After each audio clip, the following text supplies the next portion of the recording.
it's a well-respected profession. Fantastic blend between an artistic pursuit but also with the scientific rigour. The more people told me how hard it was, the more I was like, sure, no problem. Yeah. Let's do it. Let's do it. Yeah, exactly. The rest is history, as they say. I think the evolution of the ownership is interesting. It was a studio of north of 100 people. I would have been the youngest director there by about 15 years. I think it would be fair to say that my ascent in the business was quite vertiginous. I looked at it and I thought, it's what I want, but I don't know if this exact thing is what I want. I handed in my notice and I flew a motorbike over to Argentina. I spent a year and a half traveling around Latin America. And when I was doing that, I wrote a business plan. Entrepreneurship there's so many different components and it doesn't end. There's not an end point. You never really know where the level is in that bucket in terms of the stress. And one way that you find out is if it overflows. Great. Hi, Nick. Thanks for joining us. No problem. My pleasure. How many podcasts have you done? This isn't my first, but I think that we've now made it to double figures. Okay. So yeah, it's good. Great. The purpose of the podcast is to track people's journeys from kind of corporate through to entrepreneurship. So, and there's been quite a lot of people from the built environment. So you work with one of the businesses at the moment, don't you, FHP? Yes, we do indeed. Yep. So you work for an award-winning architecture practice, but maybe rather than me doing the intro, would you mind just giving an intro to yourself and what the architecture practice does and what they specialize in? Yeah, the elevator pitch, of course. So we are an architecture studio that we do interior design, interior architecture and architecture. We work in predominantly retail, residential and hospitality sectors, but we don't necessarily specialise in a sector, but I think our specialism, it's fair to say, is probably the lifestyle sector. So it's a little bit trite to say it, but it's the person who lives in the house, it's the restaurant that they eat in, it's the shop that they shop in, it's the hotel that they stay in. So it tends to be the prime area of any of the sectors that we work within, and it tends to be the client that is the specialism rather than necessarily the sector itself. Gotcha. So we'll get into it later, but probably a lot of brands that people have heard of. Walking down the street, you would have seen. Well, if we're talking about a specific street, I mean, if you to any of the likes of Bond Street particularly, I think that in fact as part of our literature or marketing collateral, we actually have a map of Bond Street, and we've been very busy colouring it in. In some cases, we have different colours for have we done that store once, twice, or thrice as well. So we've done an awful lot. We've been extremely fortunate to build incredibly valued relationships with globally leading luxury brands. Yeah, and you co-own the architecture practice now? I own it. Yep. And I guess what if just going back to the beginning, like how did you always intend that you would be a business owner, or was it more the architecture that you loved? Like what were the sort of early thought processes of doing architecture as a vocational? Well, I think the point you make is a very good one, because I don't think of architecture as a career in as much as I think it is a vocation. It is something that you have to be, really passionate about. I chose my levels at school, and I did so without really having any understanding about what I wanted to be. I chose biology, geography, and maths. I felt that would have given me a fairly broad range, and there were things that I felt were reasonably within my comfort level.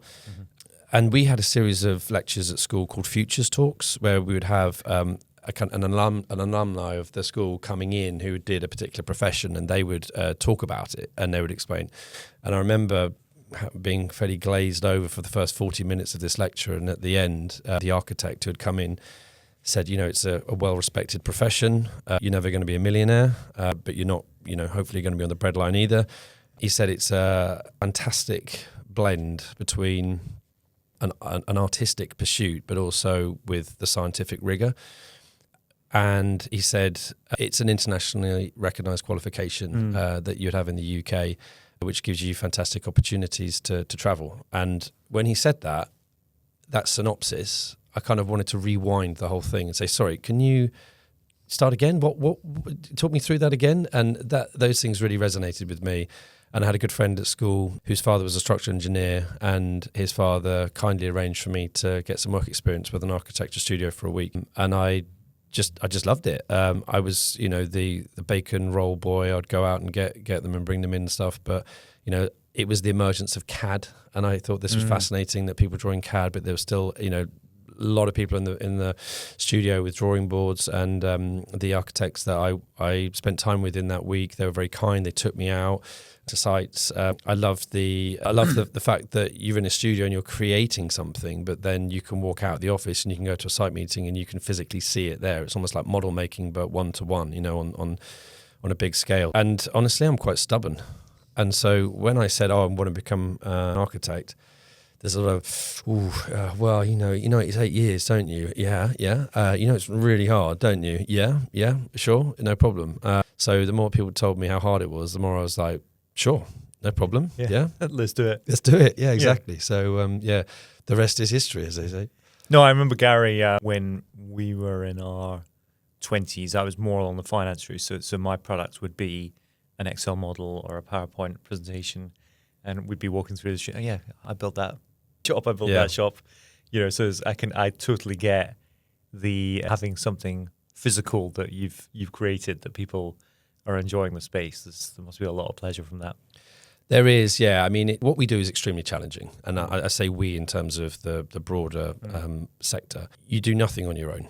You everything you do, you're entirely reliant on the people, both that you partner with internally, the team that you manage and you've built, but also the external team of suppliers and your supply chain. And to be able to stand back and look at something which, when at the outset you looked at it and said, this is going to be challenging. But then when you all stand back and you look at it at the end, be it a private residential property for a client or a store on Bond Street or a hotel in New York, you can all stand back and you can look at it and you can reflect on the challenges that you had. But the fact that as a team, you solved them together and the sum of what you've created is far greater than individual components that went into it in the first place. That's a super rewarding thing. Yeah. And to feel like you can build those relationships, strengthen those relationships, and then carry those relationships hopefully onto the next one is an amazing thing. So it's not just looking at the finished result. It's how you got there. The process. Yeah. I think sadly that there's, particularly in design within the construction industry, there are no shortage of egos. And I think a lot of people, a lot of architects included, like to be able to stand back, as the classic photograph, taken from below, you looking up, but with the skyscraper in the background, proudly, this is what I did, this is my thumbprint. I don't hopefully have quite that same ego, but I look at the finished result slightly differently in the sense that it's pride in terms of what we've done as a team. And then tracking forward, like how did you first get into the position where you thought, okay, I could be an owner? Like, what were the sort of key milestones of progression to you? Because I think was it a business you started, or was it a business you bought into? What was the It was a business I bought into. I don't really know, because a lot of people have a curiosity as to how. Not everyone wants it, but some people do. And I think it was always something that I wanted. If you'd have asked me when I would have been in my mid-20s, do you one day want to have your name above the door? I'd have said yes. But I think that would have probably been an instinctive response to the, it's hard, it's 8 years, it's almost like after 2008, was working in the studio and I was put on 3 days a week. This is when I was just come out of having done my part 2. It was a really difficult time. At the time, we used to look in the Building Design magazine, the hard copy, and a lot of the architectural jobs are advertised in the back. And, normal course of events, there would be dozens and dozens of jobs, and the vast majority of them would be in London. And I remember looking at building design at that point, and there were 2 jobs, one of which was in London. And I applied for it, obviously, and I phoned them up and I said, did you get my application? Like, what's your name? And went through it, and yeah, we got it here, thank you. How many applications have you got for this? Oh, I think we're probably north of 500. So I was like, right, okay. I was fortunate in the sense that I got a couple of job offers and I took one. And then at the end of the first week in my new job, the entirety of the studio was called into the conference room, and they had quite a lot of exposure to the Middle East and a big project doing Middle East. And the client in the Middle East had just turned around and said, look, we can't pay your fees. Yeah. So, crikey. Okay, so I'm last in, I'm probably first out. Every single week I'd go into my director's office and I'd say, do I have a job next week? Because I had monthly financial commitments, but I was on effectively a week's notice. This went on for weeks, and eventually he said, just close the door, sit down, would you? And I was like, okay, here we go. and he got out the resource plan. And he said, right, Nick, here we go. Okay, yeah, you're on this project. And the timeline of the project on the resource plan was sort of, a year and a half. So he said, now, would you please stop coming into my office? And I think it was his way nicely of saying, just get on with it. You're okay. You know, you've done a good job and we see, value. And then 5 years later, in that studio, I was offered a directorship. At the time, I think it was a studio of north of 100 people. I'd have been the youngest director there by about 15 years. I think it would be fair to say that, my ascent in the business was quite vertiginous. However, I looked at it and I thought, I just, it's what I want, but I don't know if this exact thing is what I want. And so I said, thank you very much. I was incredibly grateful for the opportunity, but I handed in my notice and I flew a motorbike over to Argentina. I spent a year and a half traveling around Latin America. And when I was doing that, I wrote a business plan to set up my own studio, which I registered and set up, Claro Studio. And then Claro, Spanish for clear, clarity, transparency, honesty. And it's sort of not slang as such, but a simplification of, okay, sure, get it, And I came back and just reintegrated myself into the workplace, but thinking to myself, I was actually going to set up my own thing. And what I wanted to do was I wanted to say, okay, can I find someone that I feel like I can still benefit from, that I can learn from? And if I can, fantastic, I want to partner with them. If I can't, I've got everything ready to go. And I was almost sort of doing this, almost as a last test, just to make sure I was ready. But then I met Mark Pinney.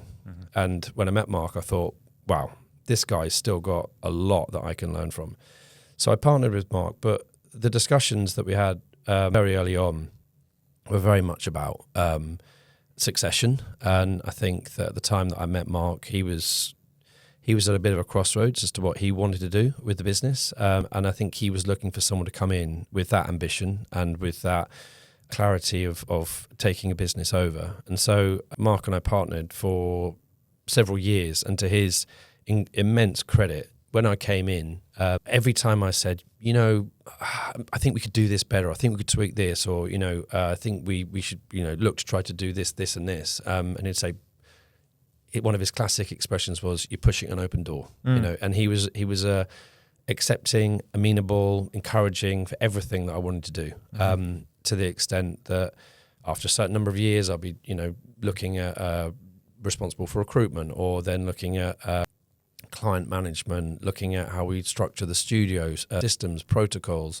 the finances, to the extent that it was a gradual, but it was almost like a mentorship, but later in my career, which then resulted in full transition of the business. So I own it now. We rebranded the business. We physically moved the business. So the business as it exists today. Johnson Pinney? It was, so it's Johnson Pinney Architects now, and it was Mark Pinney Associates, and then it was MPA Architects before that. So it's had a number of different sort of iterations. So so we rebranded to Johnson Pinney Architects, name above the door, tick. But I think it's fair to say that this is an evolution of the business, and it's been really interesting because we managed to have someone come back into the business recently, Nathan, who'd been out of it for 10 years. So he'd left shortly before I joined, and he went to go and work in the States. But he's come back to the UK, and we've been very fortunate to be able to bring him back into the studio. And he said it's been fascinating from his perspective because it says it has the same feel, but he says, and there's lots of things that he recognises in terms of the kind of the culture. But he said, obviously, everything about it is different. The people are different. The systems are more developed. And I think that's a really interesting insight to have received in the sense that it's not revolution, it's evolution. And I think that I'm a custodian of, of what Mark's built, but also me and the other guys in the studio, everyone in the studio has got to put their own thumbprint on it. It's got to be an expression of our own personalities. Yeah. And I think that we've done that. Yeah. It's really, just going back to 2008, there were a few businesses I've met over the years who were a casualty of 08, and not so much in the UK because that was more manageable. You still got paid, but there were a few businesses I knew who were exposed and had monies owed by Middle Eastern companies, and the taps just closed overnight. I think learnings from that, I'm sure. But yeah, I think the evolution of the ownership is interesting because it's we come across. I've met a lot of business owners in this space, and some of them are very. You see all sorts of variants, but some are willing, are more fixated on must own 100% and sell it as a one-off. Whereas I think some of the most successful exits have been over a period of time and a transition, and that seems like a win-win for both parties. It's a win for Mark, and it's a win for you as well, and it's a win for the business. It just feels like a nice evolution for the business, rather than I think some business owners think I'm building up something of value, I'm going to sell it when I'm 65 or 70, and often it doesn't quite work like that. Yeah, I mean, it's been interesting. I mean, to be completely honest, architectural business is an absolutely horrendous business model. My father was a management consultant and also a chartered accountant, and he's always asked me throughout my entire career. He said, "What on earth?" I said, "I don't understand the business model.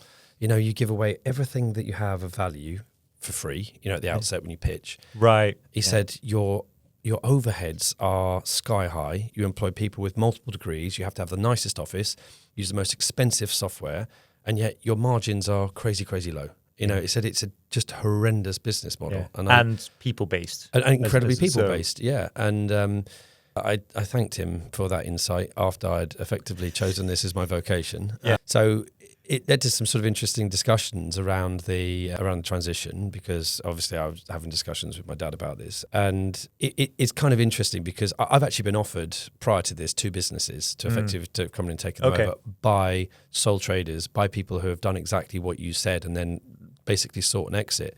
But these businesses have no value. The value is in the contacts, it's in a reputation. Yes, okay, it's the portfolio, but they have no inherent value to the business. We were looking at a multiplication of an EBITDA to justify the valuation. Yeah. And if you make a product, you're way north of 10 as a multiple. But as a professional services provider, 5, 6? And you look at it, and I think from Mark's perspective, he looked at it and said, well, but it's got to be worth more than that, because I've been doing this for this number of time and we've done these number of projects. And it's like, well, but that has no real intrinsic value as money. Yes, of course. In the future, yeah. Yeah, it's your reputation that you've built, which is incredible, but you're not going to be in the business. So I think it's a pretty poor business structure. But I think that if you get to a point where you try and sell it as a thing, you will never realize anything like the value that you may perceive that it should have. And I think that a lot of creative industries, professional services, businesses in the same boat are in exactly the same boat. And I think it's a really interesting conundrum. And you've got incredibly tax efficient vehicles to be able to exit businesses, things like EOTs, where the founders can walk away, effectively leaving the business to a trust with 100% tax efficiency. It's gone down to 50 now. But It's gone to with an incredible tax efficiency. However, what does that leave the people in the business with? Nothing. They own nothing. They never will own anything. It's a trust that owns it. They have no value in that business whatsoever. Yeah. And they're the people that you've effectively sold it to. So I think the transition and how you manage it and how you extract value as a business owner, but how you can ensure that the people who have been instrumental in terms of building that business with you, they also get tangible value at the end of it as well. That's the balance. I think if you go in with the mindset as a business owner of, I need to extract as much as possible, I've not seen that end up in a happy place for anyone involved, and often ends up just delaying.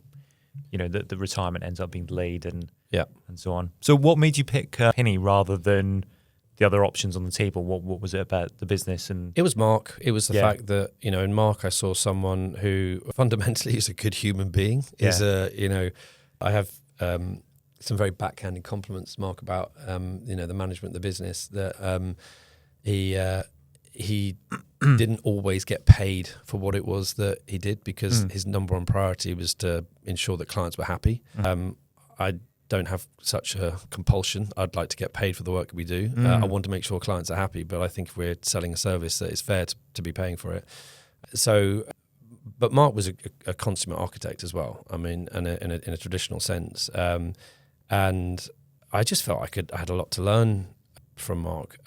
But the other businesses that I was approached by were quite different. One was effectively a sole trader, and through his entire career, if anyone got close to a point where they could threaten them in terms of their strength or power base within the business, they were gone.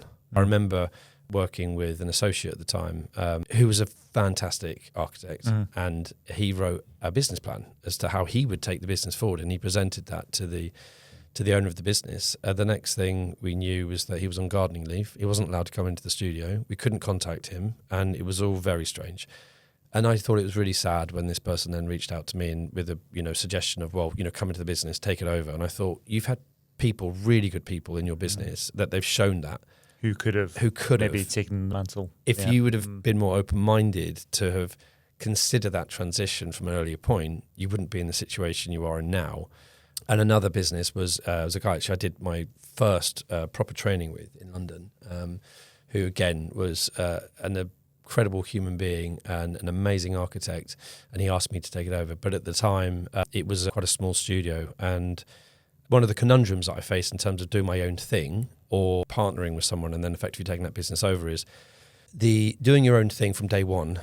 Is yours, fantastic, but you start off with very little collateral. If you partner with someone, you have a sense of ownership, and you almost get like kind of a kickstart, but you're partnering with them for a period of time before it becomes yours.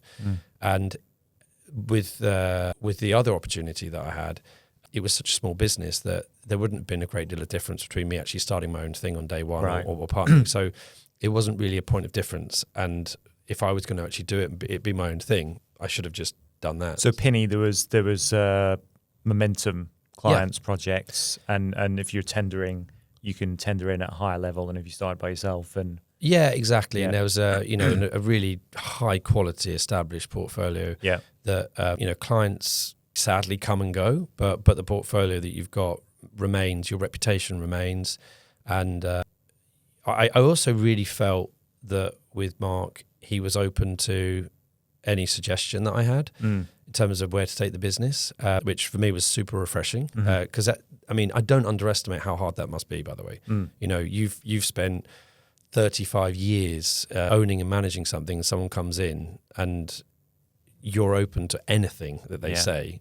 But I also felt, I looked at the business and I felt I can do a lot here. I looked at the team and I thought there were some absolutely exceptional people within that team. But there were some people in that team who had also been there for a long period of time and were quite comfortable. And they were the biggest obstacle to the talent being able to flourish. And when I came in and you removed that block, to see the people that were within it that clearly had that incredible potential, to see them grow was amazing.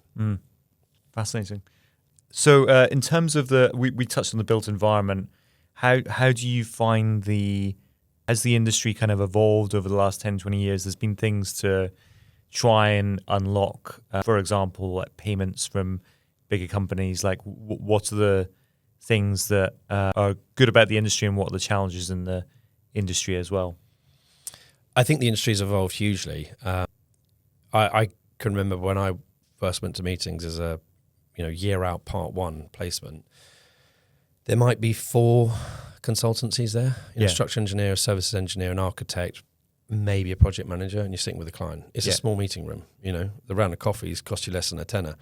Now, okay, we're working on bigger projects, but you could easily have 10, 12, 14 consultants that are advising on various different aspects. Is that because of the compliance aspects or the size of the projects that you're working on?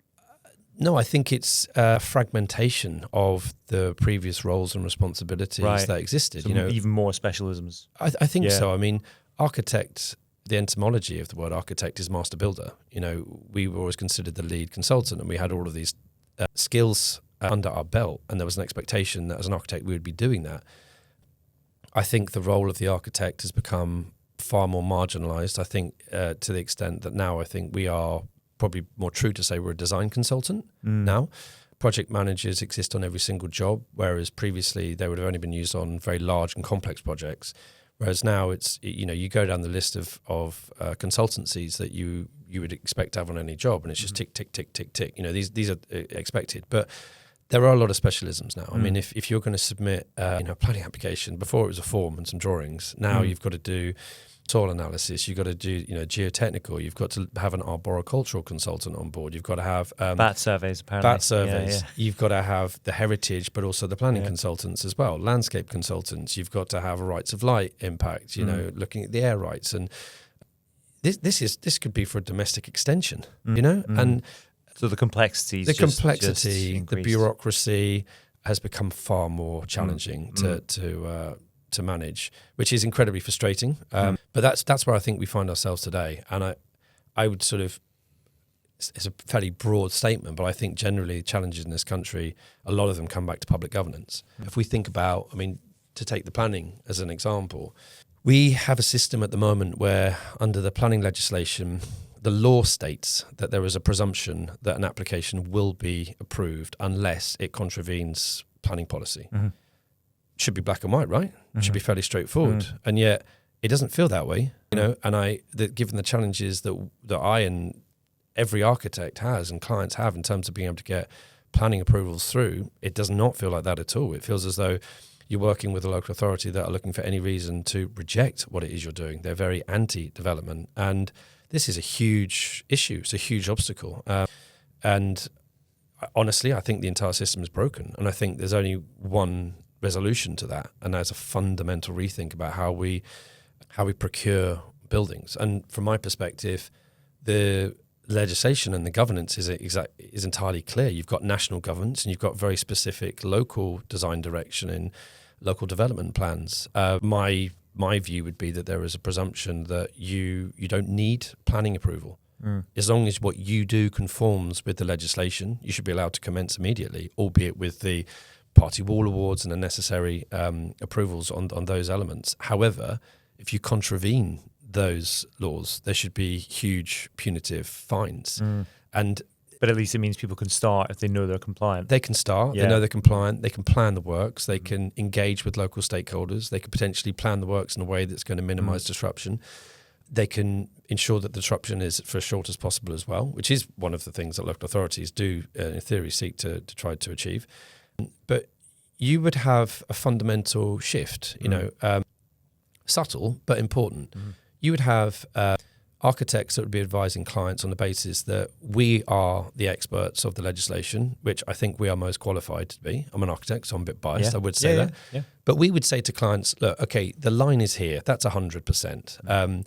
But there are huge punitive fines if we go over this. So we should be advising you that we should be targeting around about 90, 95%. Whereas at the moment on applications, it's like, well, you want this, this, and this. Well, we'll go in for the application for it. We'll push the boundaries in certain areas. So we're probably looking at 110 to kind of try and agree at 100, and that then becomes a kind of a horse trade with the local authority. Well, okay, you don't want that, and we'll get rid of that. But these three things are really important to us, That dialogue is something which is, it's entirely subjective in a lot of cases. You're having a dialogue with someone who, with respect, I think is less qualified to be able to make certain subjective considerations around things like design than someone who's spent a lot longer studying it. And I think you would then have people that would go into it being led by a design team who are qualified.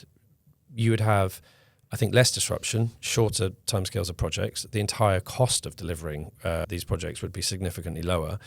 And I think you'd have a much greater level of compliance with the legislation as well, because you wouldn't have people that are seeking to push the boundaries.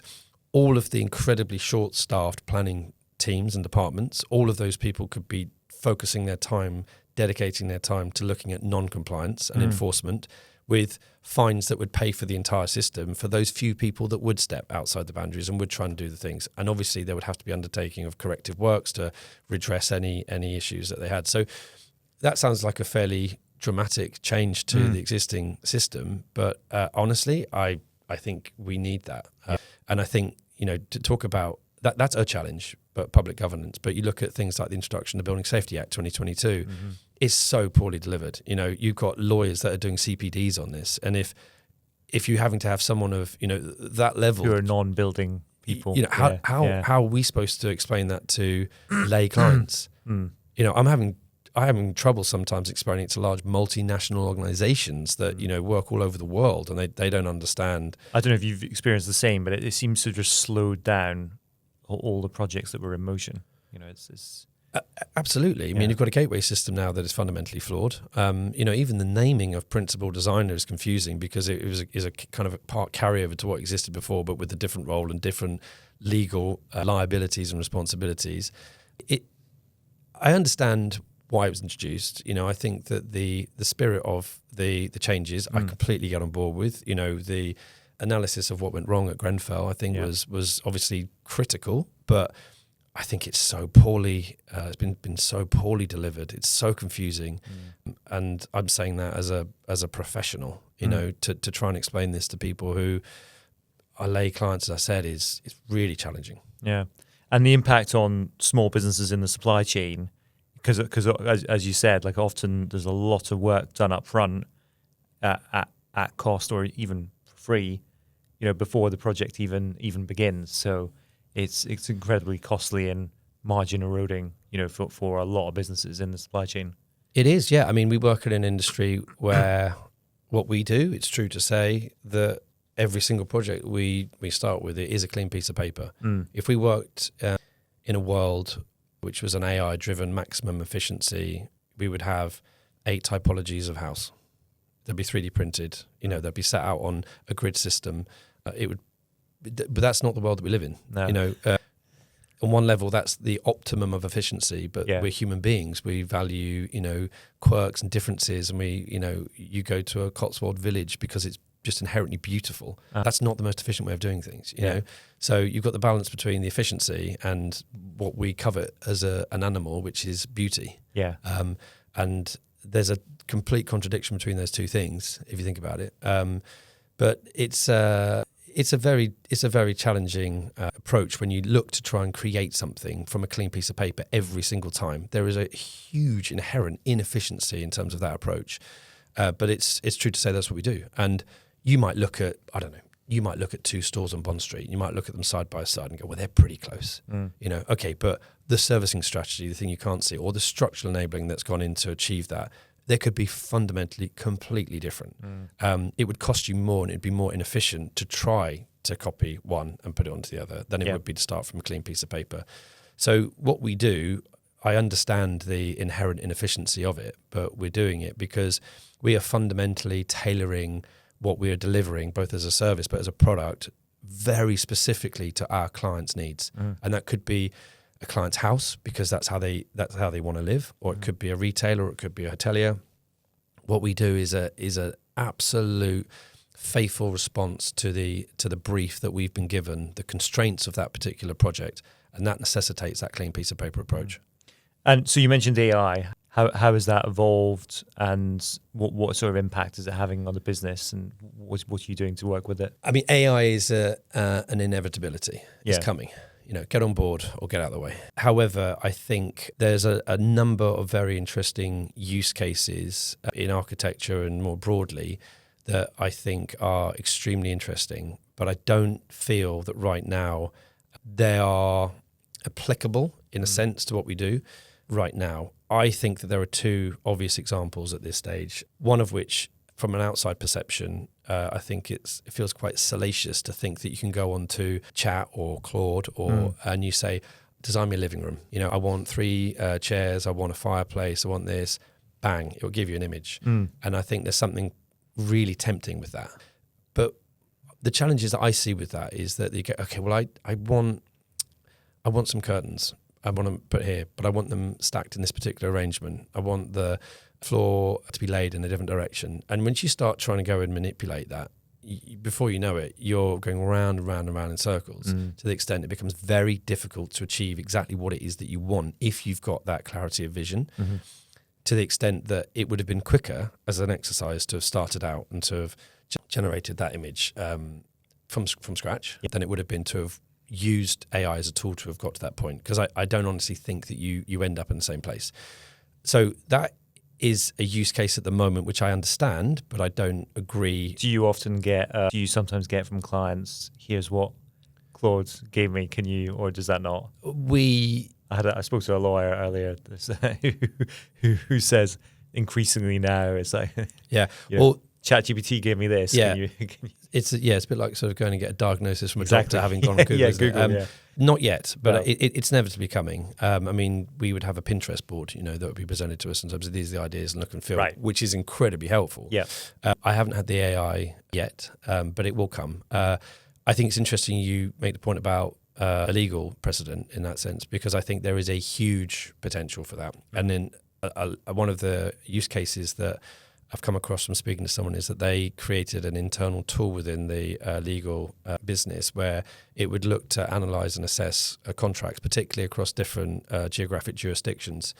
And the partner who was telling me about this said that the efficacy of this and the speed is like nothing a human could do. They said that this is nailed on. This is absolutely just such a powerful tool that they could utilise, which I think is incredibly interesting. However, I don't think that a use case similar to that exists within architecture. However, there is something in AI that I think could be hugely valuable to us as a business. And I think, honestly speaking, it's something that we have to harness. And that's the fact that as a business, the most valuable commodity we have are the people within it. As we've talked about, what we do is a vocation. You pour yourself and your time into mentoring people coming through the business. That's the philosophy that we've set up as a business. We want to bring people in at the bottom. We want to find people that have an ambition and a work ethic, that they're prepared to work through the business, that they have an aspiration to want to do that.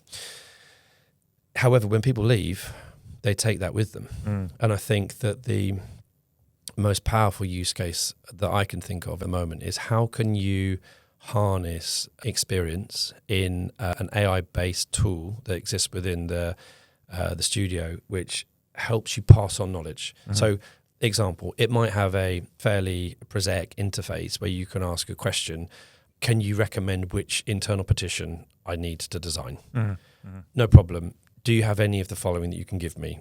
Height. Is there any fire rating? Do you know what finishes and materials you want to apply to this? Are there any considerations within it in terms of doors, windows, thermal, brakes, compartmentation, these kinds of things? It's 3.2 meters high. I'm going to have tiles on one side. I'm going to have this on the other side. Okay, here's 3 different partition wall types. I think the one you might want to be looking at is this one, because it's got a tile backer board because you want to put tiles on it. You've got a 60-minute fire rating. It's got a section size, which is this, because you've gone over the height in British Gypsum product catalogue to do this. Would you like me to give you the cut sheets for this? Would you like me to give you the typical details? Is there a deflection in the structure above? Here's a deflection head detail. What kind of skirting do you want to have? Is it re-skirting, flush? Is it applied? Is it timber? That's sort of something that someone who is an architect in their training, they can ask a question, a prosaic question, and it can encourage them in terms of asking questions back, which will help refine something which is a hugely broad answer, but it can narrow it down to the point where it can give them something which is of value. And that would be a dialogue that I would have with a training architect. And so if you can create an AI tool that does that, and that's one example. Yeah. But we've drawn hundreds of partition types. I think it's fair to say I don't think we'd ever need to draw another partition type. And yet, are we redrawing them on every project? 100%. So that would both leverage the retention of knowledge within the studio, but also increase efficiency. And that's an example. How do I write a fee proposal? How do I set up a resourcing plan? How do I understand what the critical path is on a Gantt chart? These are all simple questions that take years and years and years of experience to be able to answer. So accelerating the learning process for people, and capturing the knowledge. Because if you're working on a project, you might have worked on a project for 5 years. It's a long time. What we do as architects, the gestation period of the product we create is in years. You think of a Michelin star chef, they might be refining and working on that dish for a long time, but they get the produce in the morning, that's fresh from the market. They'll test it. They'll maybe cook it in different ways, look at different cuisson. What's the pairing? How do you plate it up? They'll probably test it at lunchtime. They'll refine it in the afternoon and they'll serve it for the dinner service. They've got the produce in, they've created the product, they've sold the product, they've been paid for it within less than 24 hours. What we do could be years. And if you've got an architect that's working on something for 5 years and then leave the studio and they're the only one working on that project, who was the supplier for that thing? How many of those did we have? Did we have 2 or 3? And what were what data inputs in terms of set points for this, and this? That Could we find it? Possibly, but it would be inefficient to have to go and find it. Sometimes you may not even be able to find that information. You might have lost it. Yeah. And that's lost knowledge. I think professional service, I've seen a few tools being developed and funded that are almost like Copilot, sitting on top of databases of drawings and calculations. And because I've heard this a few times, is that's where time suck it comes in. If there's a new person and they're trying to understand all the nuances of an incredibly complex, multi-layered, often subjective sometimes, because the client's not often choosing the most logical thing. It's if someone leaves or moves on to another project or something, then it's trying to find all that information. Yeah. It is, and that cuts across every single facet of what architects do. Yeah. And what we do is incredible breadth. I think one of the reasons why I love, the vocation that it is, because it is so varied. But the challenge that comes with that in terms of trying to harness that and to capture that knowledge and information is incredibly difficult, Do you with trainees, they're saying now, there was an AI expert who's talking about 20, 60, 20. So the 60 in the middle would be the AI. So you brief and then you QA. Might be 10, 80, 10 in the future, but it's that beginning and end bit. Do you see that, was it that you perhaps hired detailed orientated previously who can do the whole thing, whereas now actually you want people who are more flexible and learning quickly? Or have you found the people you're hiring, you're looking for different things in a world where it's augmented with... Well, as I said, we are not at the point yet where we're leveraging AI to that extent. They still need to know end-to-end, the whole... Would we change our approach in terms of the people we employ? I don't think so, actually, because we take the view that, as I said, the two things that we look for in any applicant is ambition and their approach. They don't need to know everything. I don't expect them to know everything. I don't know everything. But it's the approach of how they're going to go to find out the things that they don't know. Yeah. And it's the ambition which will match the work ethic that we need them to invest into what they do to be able to take the ownership and the responsibility on projects that we expect them to do. What we do, and particularly in our studio, is not easy. There's 25 of us. There is an expectation. We're open and honest with people at the outset. We said, we will give you responsibility, but you will need to step up and you'll need to take the ownership of that, and you'll need to be able to manage these projects with the support of the senior staff, not the other way around. Yeah. You're not supporting the seniors are supporting you. It's a small shift, but I think it's an important one. And in doing that, and if you find people who have the ambition and the work ethic to be able to match that, their growth is super impressive. The last bit I was just going to focus on, I'm interested hearing from different business owners how they sort of manage something that's very all-consuming. The answer is always badly, and so you end up having to juggle different sort of priorities. But you mentioned motorbiking, other things you do to kind of decompress or exercise or something to be able to manage the how to manage stress. Yes, stress. Just something that's all-consuming. Entrepreneurship is. There's so many different components and it doesn't end. There's not an end point. So, I mean, I find, for example, if I go skiing or cycling with my son or something which is active, I can't think about something else while I'm doing it, because if I was thinking about work while I'm skiing, I'll just end up crashing. So, in my mind, I have the stress bucket. Right. There's always things being poured into the bucket. Work stresses, private life, stress being poured in. And in my analogy, I have to drill as many holes in the bottom of that bucket as possible.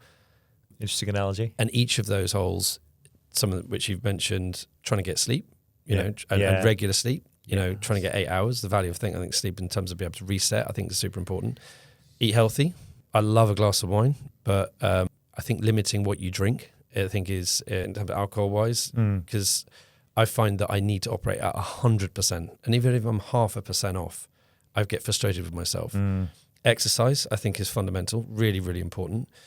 I do like anything to do with a motorbike. And you mentioned that when you go for a skiing or a cycle with your son, it uses a different part of your brain.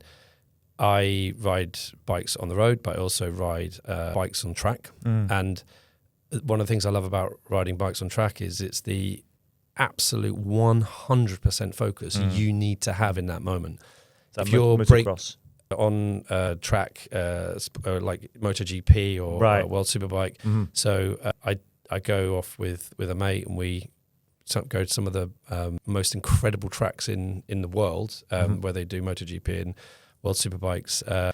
In Spain, for example, where the weather's nice, we go away and spend a weekend doing it. And if you're doing 180 miles an hour on a Ducati on the main straight at Portimao, and you're braking down to 100 miles an hour in about 2 seconds, and you're trying to get your front tyre to kiss the paint on the inside of the right, the focus and the commitment you need to do that. Trust me, I'm not thinking about, the fee proposal. I'm not thinking about that. And it's a completely different part of your brain that you need to be able to do that. And when I explain to people, when I come back and they go, how was that? And you go, yeah, I feel like a new person. And they go, you're insane. How on earth can that be relaxing? And I think, well, it's relaxing for me because it's another part of your brain that you've used. And the part of the brain that you then come back to work with, that you've rested, you are refreshed. And it's not just necessarily a question of feeling it, but you know it. When you're looking at something which is highly complex, you work it out quicker as a result of having rested that part of your brain.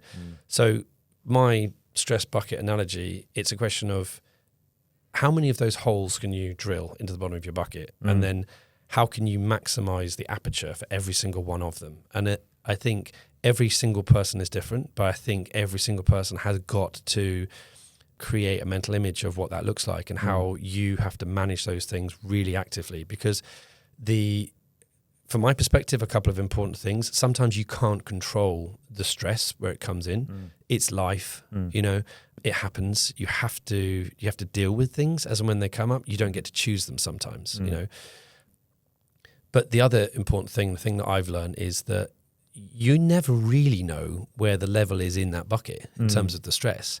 And one way that you find out is if it overflows. And that's at a point, and it hasn't happened many times to me, but I have gone through some things recently in my life where it has overflowed. And the first thing that you lose is any concept of how to deal with stress. So the first thing that you lose is the most important thing that you need to be able to get yourself out of the situation you're in. You kind of want to crawl into a ball, close the curtains, never come out. That's obviously the worst thing that you can do in terms of being able to manage the things that you're going through. So it's actively managing it. Actively managing it. You've really got to do it because you never know quite where it is. Stress is such a pernicious thing. You never really know where it is, and you've got to really actively be mindful of the amount of stress that you're going through, and you've got to quite proactively do things, I think, to be able to manage it. And if you don't, then the stress bucket will overflow, and then you're going to be in a really bad place. Interesting. Yeah. And exercise, what are the things that is it gym, running, or I used to. So the studio used to be based in Greenwich, and I live in Brixton. So I was sort of doing 24k a day cycling, maybe 4 days a week or something. Yeah. And then we moved the studio to Bermondsey, so we didn't need a passport to get to the studio anymore. And I wasn't doing the cycling, so I thought, right, I better join a gym. So I joined a gym around the corner, and I think that's been really helpful. And I had an amusing conversation with a mate, and I felt I'd never joined a gym. I'd never been to a gym prior to that, and I thought there's a bit of a stigma about it. And he said, "Oh yeah, well, at your age, you've got to join a gym." And I said, "Well, no, I don't need to join a gym. I've chosen to join a gym. I don't need to join a gym." And he goes, "Oh no, you do." And I said, "Why? Why do I need to join a gym?" And he said, "You're a guy. For every year from the age of 30, you lose 1% of your testosterone. That's muscle mass, bone density." He said, "You do need to join a gym. You do need to be going there. You do need to be doing resistance exercises, workouts, that kind of stuff." And I was like, okay, interesting. I wasn't aware of that, so thank you. But yeah, I'm glad I've joined the gym. So yeah, I joined a gym, but I try to be as active as I can. Cycle, running, skiing. Love skiing.